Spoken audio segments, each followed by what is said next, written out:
চলুন আপনাদের সাথে বিফ কড়াহি রেসিপিটি শেয়ার করি। অনেক তো কালা ভুনা, মেজবানি, বিভিন্ন ধরনের আইটেম বানিয়ে খেয়েছেন।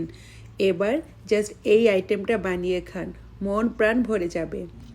1 কেজি গরুর মাংসে নিয়েছি এখানে হাফ কাপ পেঁয়াজ বেরেস্তা, 2টো মাঝারি সাইজের টমেটো, নিয়েছি এখানে 1.5 টেবিল চামচের মতো আদা রসুনের মিক্স পেস্ট, আর এখানে দিয়ে দিচ্ছি আমি 1 কাপ টক দই, একটু ফেটে দিলাম, টেস্ট মতো লবণ দিয়ে দিচ্ছি, তার সাথে এখানে দিচ্ছি আমি তেল, আর এরপরে আমি এখানে দিয়ে দিচ্ছি পানি। সব কিছু একসাথে একটু ভালোভাবে মিশিয়ে এরপর বসিয়ে দেব চুলায়।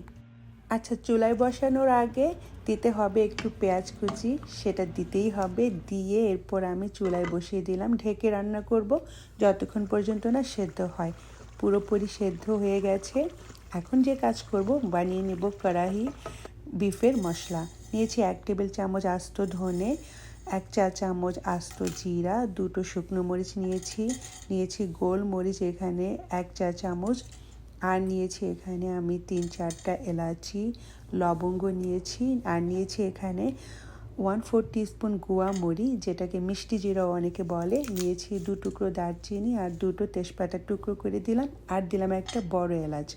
এরপর এই সবগুলো একটু হালকা আঁচে ভালোভাবে টেলে নিব, যাতে কোনোভাবে পুড়ে না যায়। টেলে নেওয়া হলে একটু ঠান্ডা করে গুঁড়ো করে নিলাম।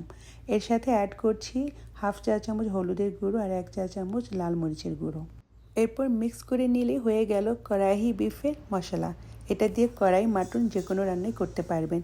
তেল গরম হলে দিয়ে দিলাম 1 চা চামচ আস্ত জিরা, আর এখানে দিয়েছি একদম লম্বা করে আদা কুচি, আর বড় মরিচগুলো আমি টুকরো লম্বা করে কেটে এটাকে ভেজে নিচ্ছি। তবে কিন্তু ব্রাউন কালার করা যাবে না, একটু হালকা ভেজে নিয়ে দিয়ে দিলাম সেই রান্না করা বিফ।